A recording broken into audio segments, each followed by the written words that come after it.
কবি জয় গোস্বামীর লেখা মেঘবালিকা। আমি যখন ছোট্ট ছিলাম খেলতে যেতাম মেঘের দলে। একদিন এক মেঘবালিকা প্রশ্ন করল কৌতূহলে, এই ছেলেটা নাম কি রে তোর? আমি বললাম কুসমন্তর। মেঘবালিকা রেগেই আগুন, মিথ্যে কথা, এমন নাম কি হয় কখনো? আমি বললাম নিশ্চয়ই হয়, আগে আমার গল্প শোনো। সে বলল শুনবো না, যা। সেই তো রাজা, সেই তো রানী, সেই তো একই ঢাল তলোয়ার, সেই তো রাজার কুমার পক্ষী রাজে। শুনবো না সেসব, ওসব বাজে। আমি বললাম তোমার জন্যে নতুন করে লিখবো তবে। সে বলল সত্যি লিখবি? বেশ, তাহলে মস্ত করে লিখতে হবে, মনে থাকবে, লিখেই কিন্তু আমায় দিবি। আমি বললাম তোমার জন্য লিখতে পারি এক পৃথিবী। লিখতে লিখতে লেখা যখন সবেমাত্র 2-4 পাতা, হঠাৎ তখন ভূত চাপলো আমার মাথায়। খুঁজতে খুঁজতে চলে গেলাম ছোট্টবেলার মেঘের মাঠে। গিয়েই দেখি চেনা মুখ তো একটিও নেই এ তল্লাটে। একজনকে মনে হলো এরই মধ্যে বেশ অন্যরকম। এগিয়ে গিয়ে বলি তাকে, তুমি কি সেই মেঘবালিকা? তুমি কি সেই? সে বলেছিল মনে তো নেই, আমারও সব মনে তো নেই। আমি বললাম তুমি আমার লেখার কথা বলেছিলে। সে বলল সঙ্গে আছে, ভাসিয়ে দাও গায়ের ছিলে। আর হ্যাঁ শোনো, এখন আমি মেঘ নই আর, সবাই এখন বৃষ্টি বলে ডাকে আমায়।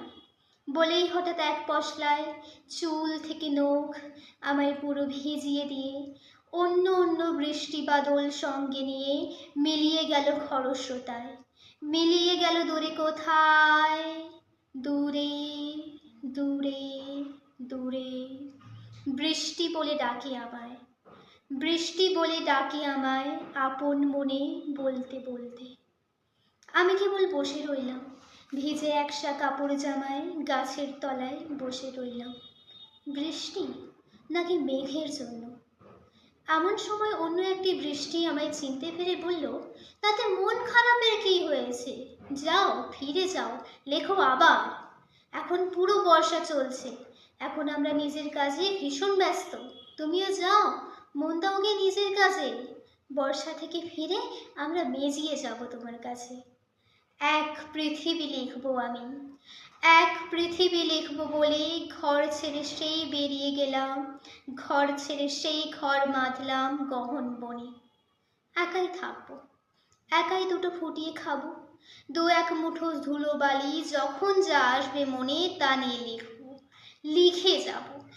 এক পৃথিবীর 100 রকম স্বপ্ন দেখার সাধ্য থাকবে যে রূপকথার, সে রূপকথা আমার একার। ঘাড় বুঝে দিন লিখতে লিখতে, ঘাড় বুঝি রাত লিখতে লিখতে, মুছেছে দিন মুছেছে রাত। যখন আমার লেখবার হাত অসাড় হলো, মনে পড়ল সাল কি তারিখ, বছর কি মাস, সেসব হিসেব আর করিনি। লেখার দিকে তাকিয়ে দেখি এক পৃথিবী লিখব বলে একটা খাতাও শেষ করিনি। সঙ্গে সঙ্গে বৃষ্টি এলো, বৃষ্টি এলো খাতার ওপর, আজীবনের লেখার ওপর।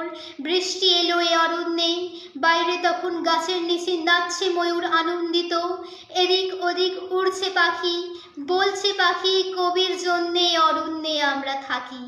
বলছে ওরা কবির জন্যই আমরা কোথাও, আমরা কোথাও, আমরা কোথাও হার মানি রে। কবি তখন কুটির থেকে তাকিয়ে আছেন অনেক দূরে, মাঠের পরে, বনের পরে, সেই যেখানে সারা জীবন বৃষ্টি পড়ে, বৃষ্টি পড়ে, সেই যেখানে কেউ যায় না, কেউ যায়নি কোনোদিনও। আজ সে কবি দেখতে পাচ্ছেন সেই দেশে সেই ঝর্ণা তলায় সোনায় মোড়া মেঘ হরিণী, কিশোর বেলার সেই হরিণী, মেঘ হরিণী, মেঘবালিকা।